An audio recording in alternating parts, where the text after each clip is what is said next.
Yeah, U3, live from the underground. Gang, gang. Yo, it's your girl DJ Baby Blue Diamond, and you tuned in to U3 Underground Inside and Unknown, and we have a guest tonight, Rellgeez. I hope I'm pronouncing it correctly. From PA, another PA artist supporting U3. What it do? What it do? Gang, gang, gang. What's up? What's up? What's up, mamas? What's up? Shout out to the whole free radio. Loving it. I'm loving the vibes. I'm excited. I'm ready. Let's go. Let's go. Let's go. Let's talk about your name. How'd you come up with that name, your artist name? That seems like that's been the theme for every every interviewer.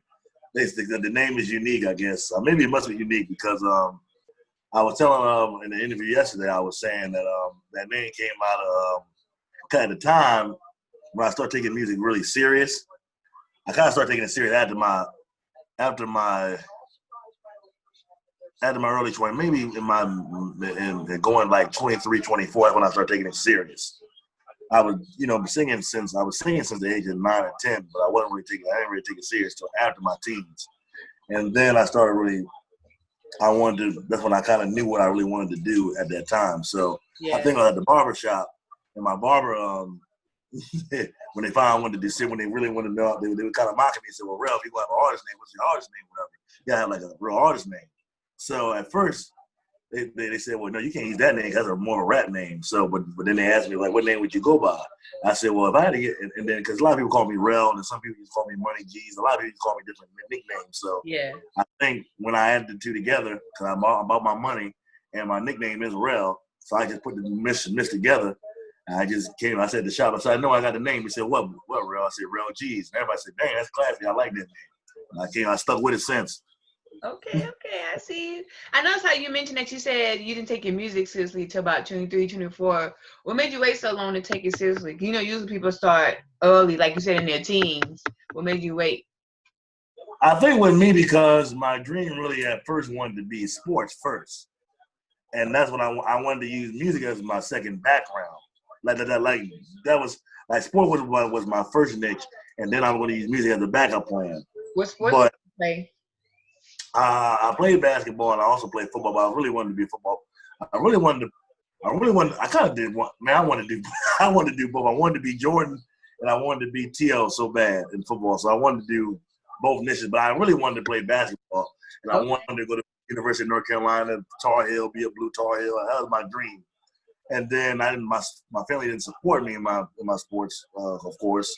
So with that being said, I said, well, I always, if anything, I'll always have music as my love, and music always been my passion. But it's just that a lot of people didn't really. That was a slow process because I let only certain people knew that I could do music. Yeah. So when I might have performed a little bit when I was 19 years old. I was a little kid. Oh, really? Okay. Because I started singing. What made me start singing was listening to Usher and Cisco. That's what kind of got me to start singing. And then after that, I got a little comfortable for a while, then I stopped. Then I started doing it 14, 15 again. I started picking it back up again at 14, 15. But then it was just do it as a hobby. Sometimes I would do talent shows and stuff like that.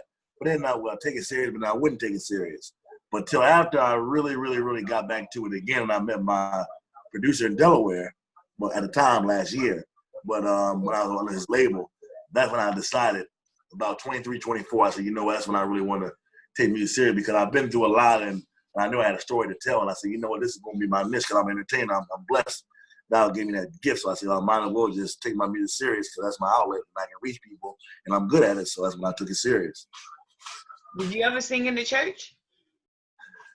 You know what? That's the funny thing. A lot of people always ask why not do gospel, but it's funny, and not because I was being petty or whatnot, but a lot of people. I mean, even at the time when I started going to church, at the time when my mom was going to Baptist church, I didn't get a chance to sing there. Everybody they already had their singer, so my mom. I didn't know how my mom would have took it then. I don't think she would have let me been on the choir. I wish and then everybody had their own set of people, and then when she transferred to non-denomination, apostolic, whatever, then it took them almost 4 or 5 years because they didn't know I could sing until I believe one day, God rest his soul, my pastor, Pastor James, that passed away a couple years ago, whatever. We had a Bible one night. We had a Bible study, whatever, and then I think it was Boys Against Girls, whatever. Yeah. So at the time, I had a very high pitched voice. I had that Michael Jackson falsetto. Yeah. So at the time, I had that little like that, and a little.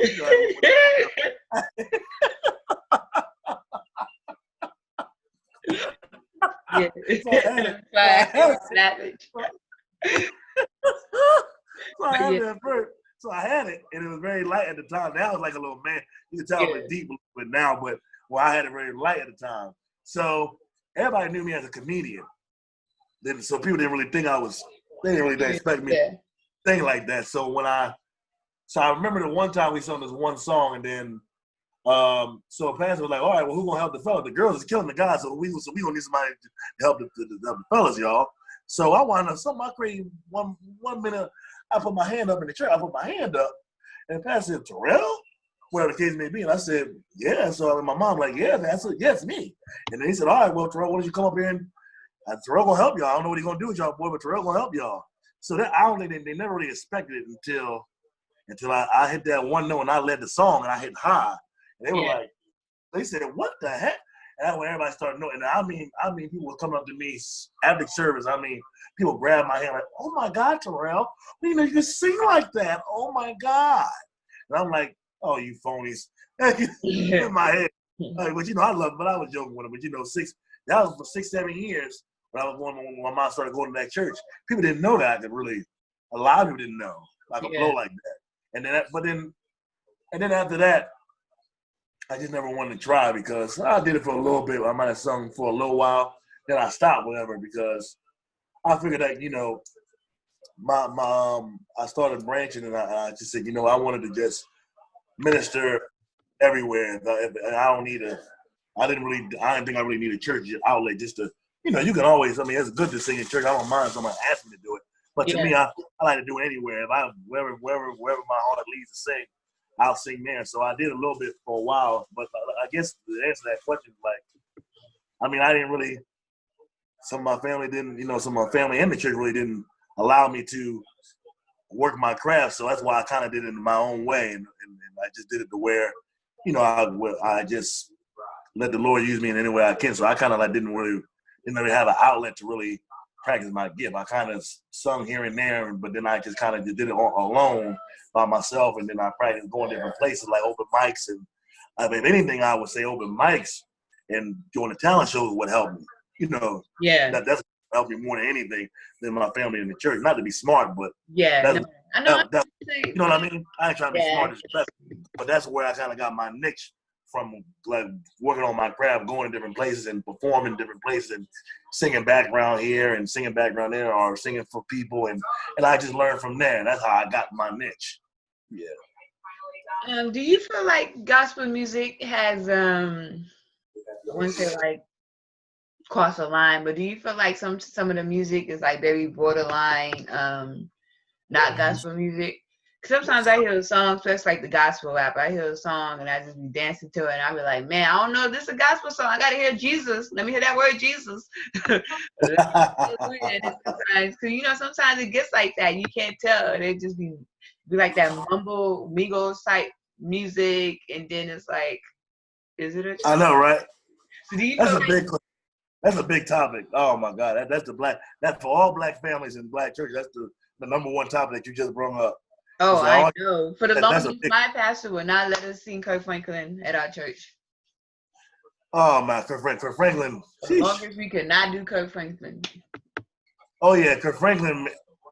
Don't get me wrong, I love Kirk in his own way, but I have to be honest, Kirk Franklin did make a lot of things confusing too. Yes. Because I got to be honest, I ain't saying. Now I'm not gonna say that. He's with Kanye West is doing what he's doing. That's all I'm gonna say. That's how I feel. That's what I'm saying. Because Kirk Franklin did it first when it came to remixing a lot of these hip hop songs. That's what I'm saying. He did it first. That's what I'm saying. So now you open the door for a lot of stuff. So now you got to ask the question: is that God saying that he could do it, or is he just doing it on his own flesh? Now, me, I don't like to go that way because that's a very touchy topic. I can't tell a man, cool. Whether he knows God or not, or if he's not called, that's another thing I can't touch. Unless the Lord personally told me, or I was really, if he let me spiritually enough to say, oh well, he's not. No, he's not my child, or whatever the case may be, or that's a bad seed, or whatever the case. Unless he gave me the discernment to really discern that, then I'll go off. But I wouldn't just. You can't really. I mean, some things is noticeable you can say about scripture, but then you also got to realize if you're gonna come with scripture, you gotta make sure your house is clean too. Exactly. When you come at scripture, and a lot of people always want to come at people, but it's like for example when the Pharisees was telling Jesus to kill the woman on the well, whatever the case may be. Christ turned around and said, "Okay, yeah, I could get her." I said, "Yeah, okay, on the Sabbath, yeah, she did this, Lord, you'll kill her." Okay, I'll do that, but he without sinning had the first stone. What they all do? They all dropped the stone. So because they weren't perfect. So I just so it's little small stuff like that. I mean, is certain with certain things I allow gospel. I wouldn't allow me. I wouldn't, because I wouldn't.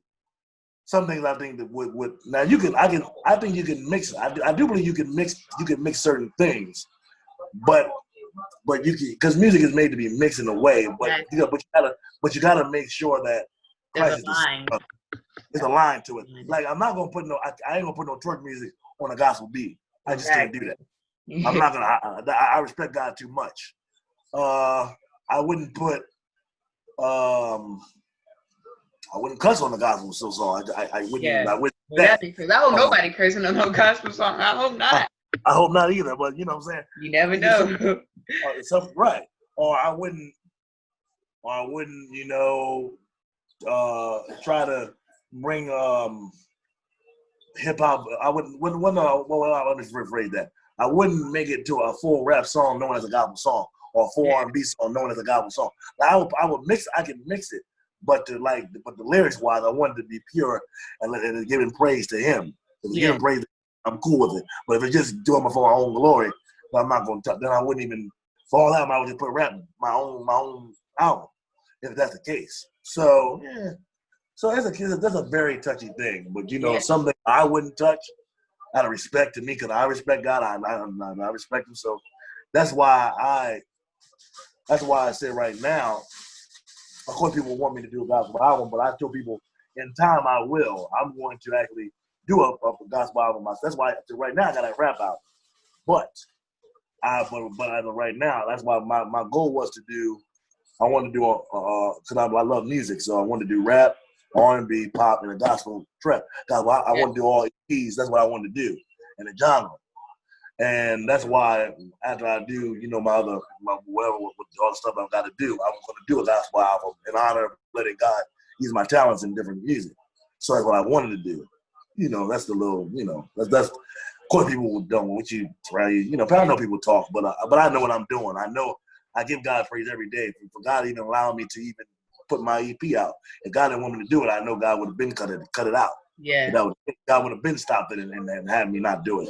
So I give praise to God, even though I might not put a gospel album out. I might not be saying God, what you call whatever. You don't know what I'm praising him in the closet, closed doors, and I'm always where I go. So I always keep him humble, even right now. So that's why, that's why I want to do separate. I didn't want to mix the two. I wanted it to be separate. Right now, I'm a pure artist. That's why I don't really genre myself in one genre.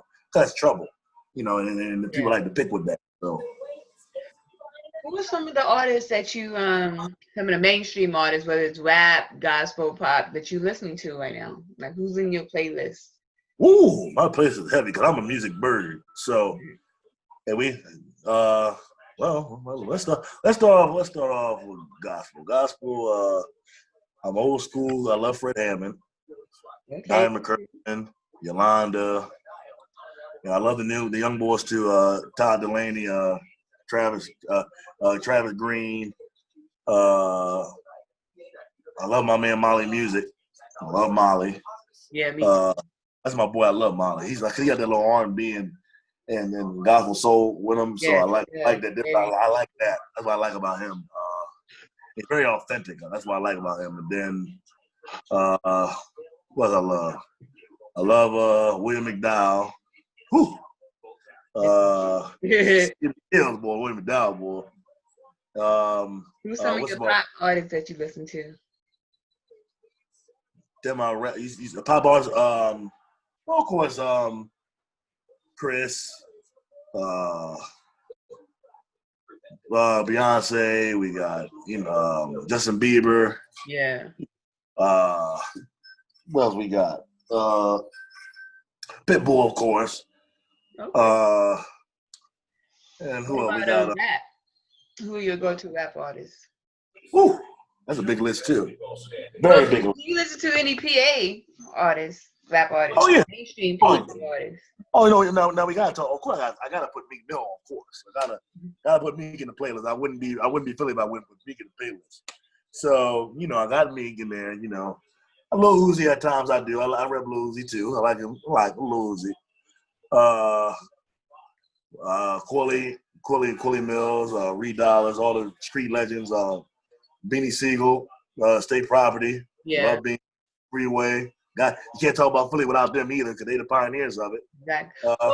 I like that you mentioned these artists, because there's a lot of dope artists that come from PA. Now, being that you do rap, you sing gospel and pop, do you feel like it's harder for you to get recognized, and do you feel like it's competition? Because one, people think of PA, they think of those great artists.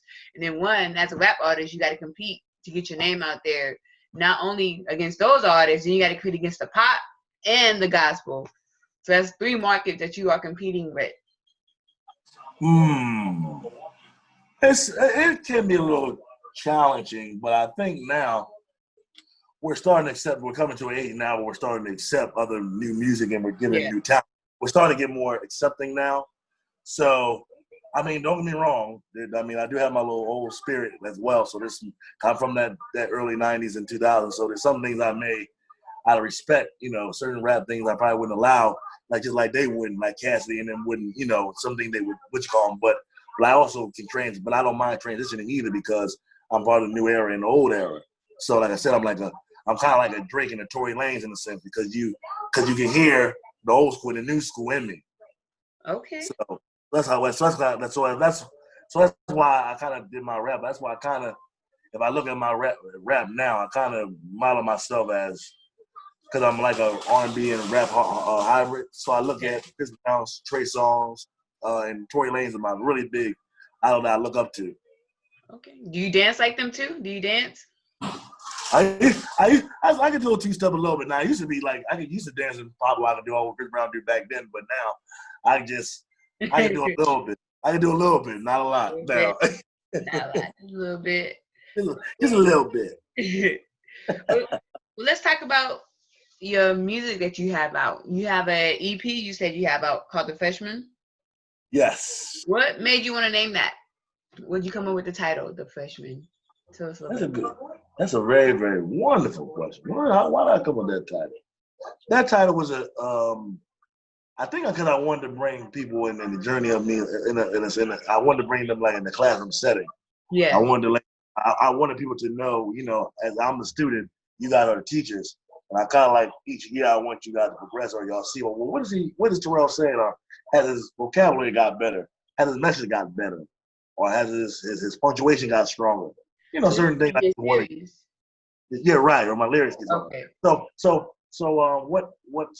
I just kind of like the overall message. I'm showing you from freshman year to senior year how I progress. So these EPs, the next 3 ones I'll come out with, is basically me in the school setting, and that's what kind of why I said, I want to do this. This is something I really wanted to do, and this EP came a long time because I really was supposed to do it the year before, but sometimes things work out for a reason that you don't know why. But now finally, God gave me the tools to put it out this year.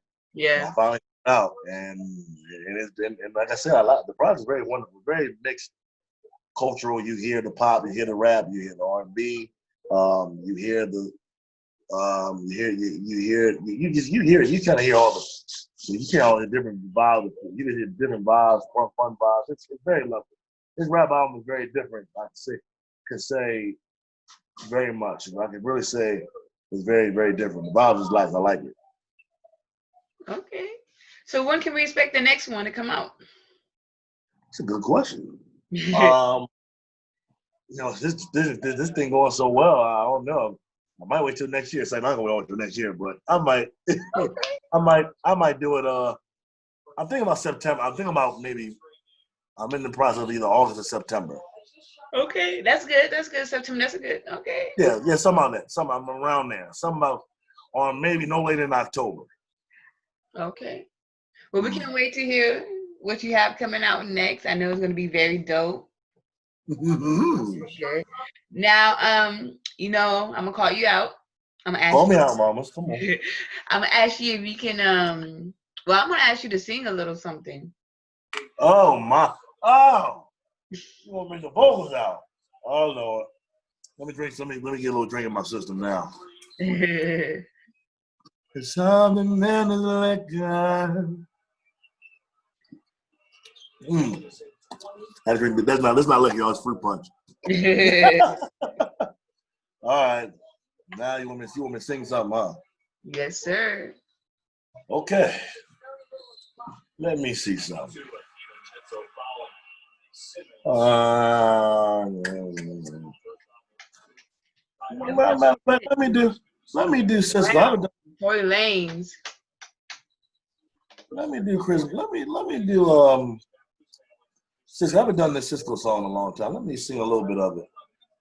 Okay. Even though it seems I have everything, I always be lonely for all of the women, all of the money, all the expensive cars and run to. Even though it seems I have everything, but I can't pretend that I don't see. And without you, girl, my life is incomplete. Oh yeah, but without you, girl. Okay. Look at you. Look at you. You got the vocals on deck. Oh Lord. Now, I never been a Cisco fan by himself except for one song, but I like Cisco when he's with the group. Only have Oh one yeah. Cisco song. Oh, Drew Hill. Solo. Oh, I'm gonna do Drew Hill for you on the next one. I got you. But since we are in this quarantine, you know, everyone's quarantined, staying home. How does that affect you in the way you do music? Have you gone live yet? Have you gave your fans a live concert yet? I've been wanting to do that. Maybe that's something you give me the idea now. You That's a should. good idea.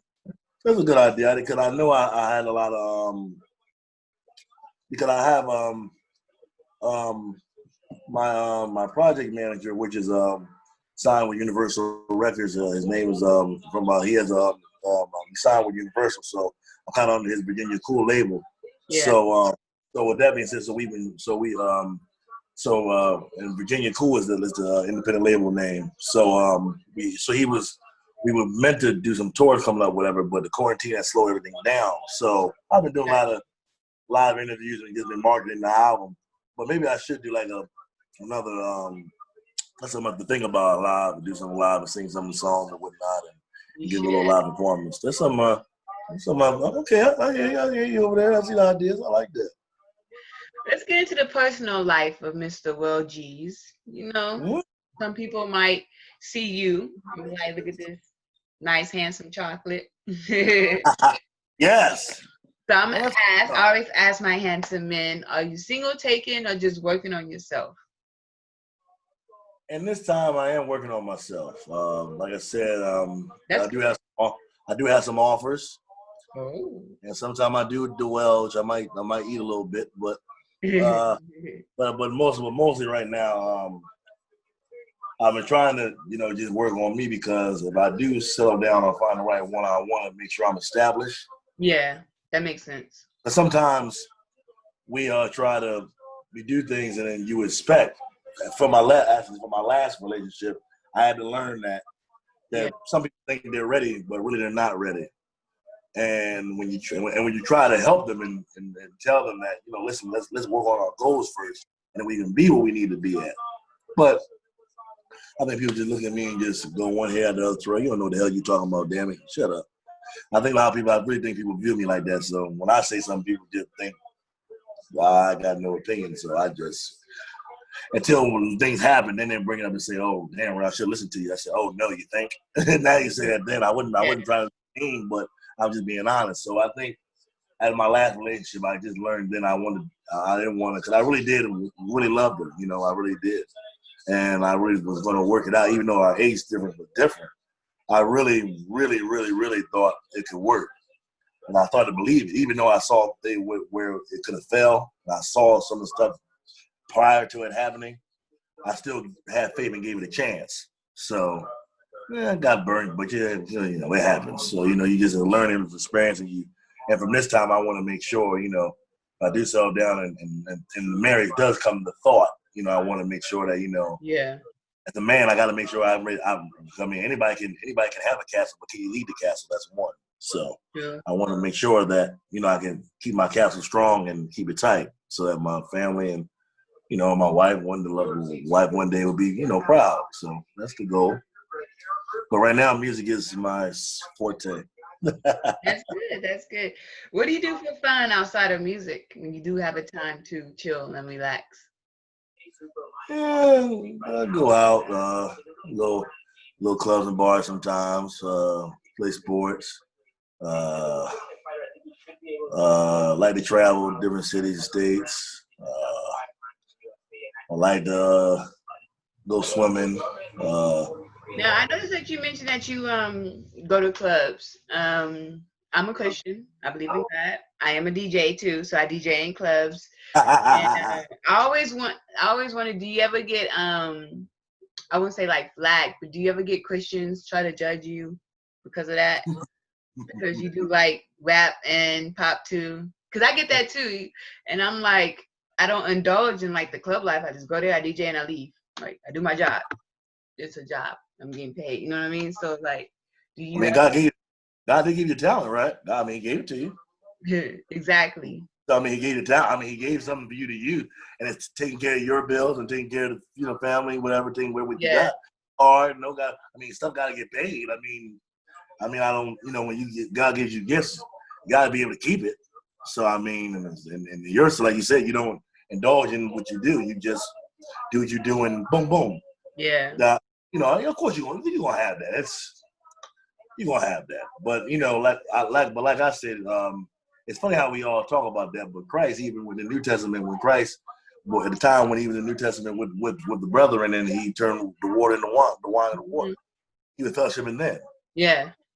He didn't preach the whole time and didn't do a sermon and didn't always was so compatible and bad. Christ was fun. He was living. He had a sense of humor. You know, he did things.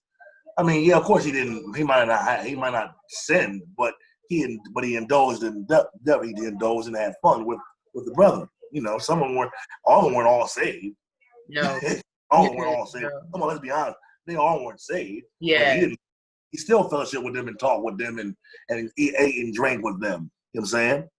The only difference was it just wasn't a strong drink. But, you know, it was just the only difference. So if Christ had a sense of humor, Christ had fun. So for people to say that, you know, try to use that excuse, well, you don't know what you're talking about because Christ had fun in his own way. So, you know, you can have fun, but like you said, it's what you do with it. You know, so that's kind of how I took it now. I don't really let that stuff bother me. You know, some people want to be scared and because of the fact that they did so much in there. And you know what that is? You know what it is? I think because when people done so much evil in their old past life, they're afraid to be new in Christ. They're afraid. So they don't want to go back to their old self. Sitting in there, you know, but I mean, it's going. I mean, you're still going to sin. Either when you're not, even when you're saved, you're going to sin. That's just the old bottom line thing. You're going to make a mistake. So when you try to not to make a mistake, that's when you're going to make a mistake. So people got to just let loose a little bit, work on yourself day by day, kill the flesh daily when you have to, and then you know you get strong with it. Me, I've gotten comfortable with it now, so I don't let that bother me. So, you know, it is what it is at this point. But yeah, you know, I agree with that. I agree with that. Well, before we let you go, let people know where they can check out your music, all your social media, your Instagram. Give us all that good stuff, your YouTube, all that. Let us do if social media. Terrell Moore, Terrell, last name Moore, Moore, 46 at Gmail. That's the Gmail. Well, I'm trying to say Facebook, but since I'm on there, that's my Gmail, y'all. 46 at gmail.com. Y'all want a future, or you know, that's my YouTube page too. So if y'all want to hit me up on my Gmail, hit me up in the future. If y'all want to do tracks together, whatever, that's the email, TerrellMoore46 at gmail.com. And that's the YouTube page, Terrell Moore 46 is the YouTube page. And my Facebook is Terrell Moore, Terrell Moore at Facebook. Instagram and Twitter is Rellgeez21. So RELLGEEZ 21. And Twitter and Instagram, they're both the same. So I'm saying it again. Rellgeez21. RELLGEEZ 21. That's on Instagram and Twitter. And my album, The Freshman, is all platforms. It's in so when you look for my music, I put my government name, not my rap name. My old producer messed that up. So you gotta put the government name, Terrell Moore. You put ERRELL, then my name, last name, MOORE, and all my music will come up. That's when The Freshman and all my stuff you'll see. So Spotify, Tidal, Deezer, Nasper, iHeartRadio, Pandora, Amazon, Google, TikTok, Triller, YouTube, SoundCloud. I'm all over. Yes, I'm all over. So you put that in Terrell Morning, you're gonna definitely see all the music that you want. Well, you heard it straight from his mouth. Make sure you go check out all his music on all the music streaming platforms. Follow him on Instagram and YouTube and hit that notification so you know when he drops his next project. Go ahead and check out the Freshman EP that's out now. It's your girl, DJ Baby Blue Diamond, and we're signing out.